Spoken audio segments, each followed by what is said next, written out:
Si l'État a déployé un soutien conséquent aux acteurs économiques, certains sur nos territoires demeurent sinistrés et sans aucune solution.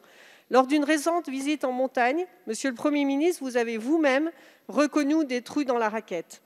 Depuis plusieurs mois, j'attire l'attention de vos ministres sur la situation de propriétaires de magasins de ski et restaurateurs notamment, qui ont acheté leur fonds de commerce en 2020 et qui sont en proie à d'importantes difficultés en raison de la fermeture des remontées mécaniques. Il conviendrait, pour qu'ils aient accès aux fonds de soutien, que soit pris en compte le chiffre d'affaires du cédant sur l'année N-1. Alors qu'ils espéraient que le décret du 20 mai dernier leur apporte une bouffée d'oxygène, il n'en sera rien.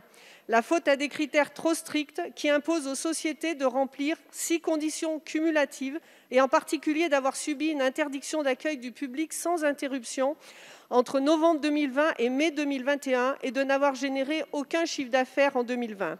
Convenez qu'il est extrêmement difficile pour une grande partie des sociétés de remplir ces conditions. Ils ont bien été autorisés à ouvrir en dehors du mois de mai, mais dans une station fermée. Dans de telles conditions, pour les magasins de ski, cela revient à ne pas avoir d'activité.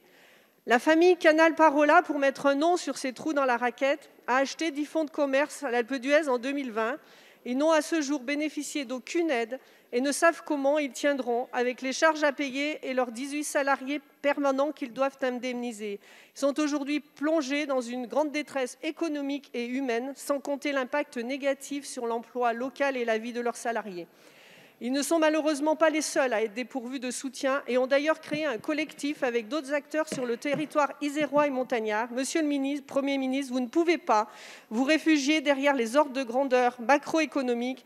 Le gouvernement doit apporter une solution aux structures qui ne bénéficient d'aucun soutien, notamment dans nos territoires de montagne. Merci Madame la députée. La parole est à Monsieur Olivier Dussopt, ministre délégué chargé des comptes publics. Merci Monsieur le Président, Madame la députée Battistel. 3 éléments de réponse. D'abord pour dire que pour le cas particulier que vous avez cité, je pense que nous aurons l'occasion d'échanger et de voir ensemble quelles sont les conditions qui empêcheraient cette entreprise d'avoir accès à un ensemble d'aides et voir avec les services de la Direction générale des finances publiques ce qui peut être mobilisé.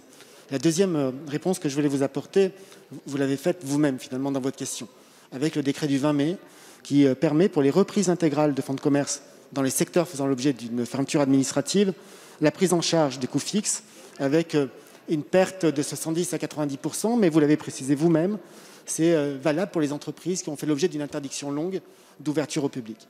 Par ailleurs, je tiens aussi à préciser, c'est là le 3e élément de la réponse, qu'à compter des aides du mois d'avril 2021, toutes les entreprises, quel que soit leur chiffre d'affaires et leur secteur d'activité, qui ont débuté leur activité avant le 31 janvier 2021, sont susceptibles de bénéficier du fonds de solidarité dès lors que leur activité fait l'objet d'une interdiction d'accueil du public, sans qu'il y ait de conditions de durée, et qu'elles ont perdu au moins 50% du chiffre d'affaires. Il nous semble qu'avec ces dispositions, l'intégralité des cas problématiques devrait être couverte, mais je le répète, à dessein, et notamment pour les activités qui font l'objet d'une ouverture saisonnière, nous sommes évidemment prêts à regarder, voir ce qui peut être amélioré, et dans le cas d'espèce que vous avez cité, je vous invite à me transmettre les éléments pour que nous puissions le regarder ensemble. Merci Monsieur le ministre. La séance des questions au gouvernement est terminée.